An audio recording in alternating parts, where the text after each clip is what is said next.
Every time you log into a website or download a file, a mathematical machine transforms massive amounts of data into a tiny fixed string of characters.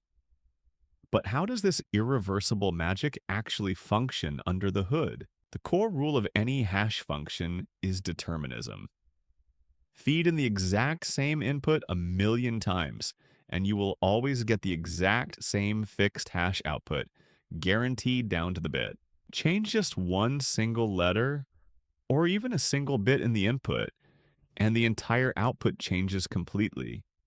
This radical sensitivity is known as the Avalanche Effect. Whether your input is a single word or the entire text of a library, the output length never changes. A 256-bit hash algorithm always outputs exactly 256 bits of data.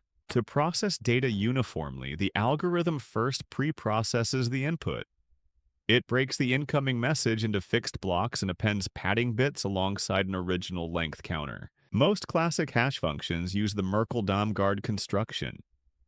Each data block is fed sequentially into a compression function, passing an intermediate state variable from step to step. Inside each compression block lies a complex web of bitwise logical operations. Words are rotated, exclusive ORed, shifted, and combined using constant mathematical constants. In algorithms like SHA 256, this mixing process repeats across 64 distinct rounds. Every round thoroughly scrambles the working registers, ensuring complete diffusion of information. This intense bit scrambling creates preimage resistance. Given a hash output, computing the original input is mathematically infeasible, requiring brute force search across astronomical search spaces. Another vital security property is collision resistance. It must be practically impossible to find two distinct inputs that produce the exact same hash output.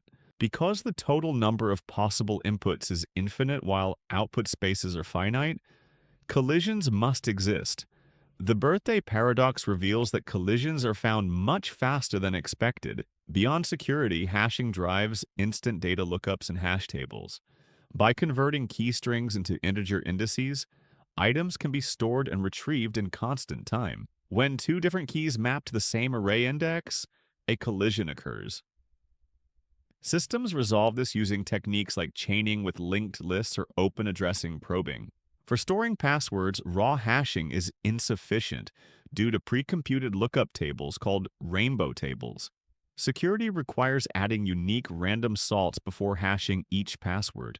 Unlike fast data lookups, password hashing functions like argon2 and bcrypt are deliberately designed to be slow, adding memory and time cost to thwart brute force attackers. In distributed systems and blockchains, hashes are combined into Merkle trees. This hierarchical structure allows verifying large data sets with only a logarithmic number of hashes. Hashes also guarantee data integrity. When downloading software or transferring files over networks, comparing hash checksums ensures not a single bit was corrupted or tampered with. As computing power grows, older algorithms like MD5 and SHA1 have been broken by collision attacks. Modern security relies on SHA 256, SHA 3, and Blake 3 to protect global infrastructure. From securing passwords and verifying downloads to scaling databases, hashing turns unpredictable data into fixed, verifiable certainty. It is the invisible backbone holding digital trust together.